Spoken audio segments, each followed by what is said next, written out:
क्या चुनाव आयोग सच में निष्पक्ष है या फिर सत्ता के साथ सांठगांठ का आरोप सिर्फ राजनीतिक बयानबाजी है? मार्च 2026 के केरल विधानसभा चुनाव के ठीक 2 हफ्ते पहले एक ऐसा दस्तावेज सामने आया जो भारत देश के पूरे लोकतंत्र पर सवालिया निशान लगा दिया।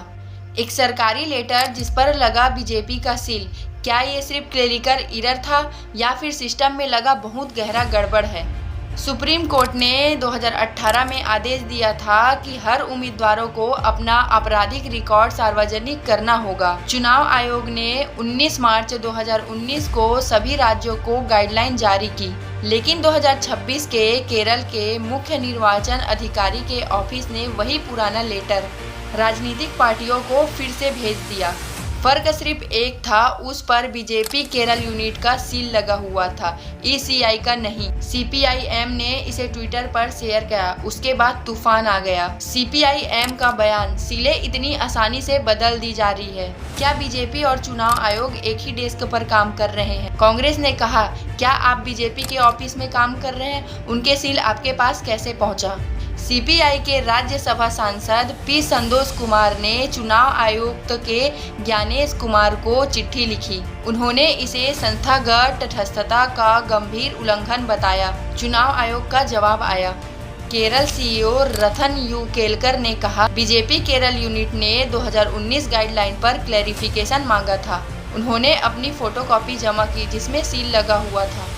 हमारे ऑफिस ने गलती से वही कॉपी दूसरी पार्टियों को भेज दी। ये प्योरली क्लेरिकल एरर था।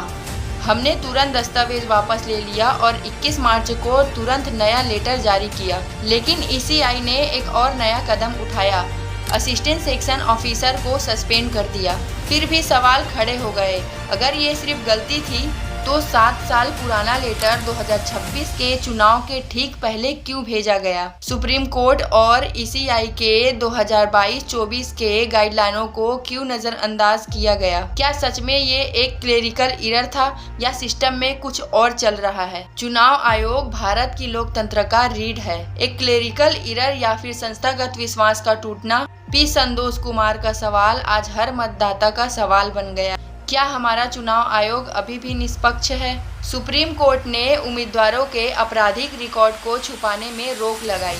अब सवाल ये है, क्या चुनाव आयोग खुद अपनी नियमों और निष्पक्षता को छुपा पा रहा है? क्योंकि जब सील बदल जाता है तो लोकतंत्र भी हिल जाता है। फैसला आपको करना है, केरल के 2026 चुनाव में या आने वाले हर चुनाव में। क्या हम चुप रहेंगे या जवाब मांगेंगे?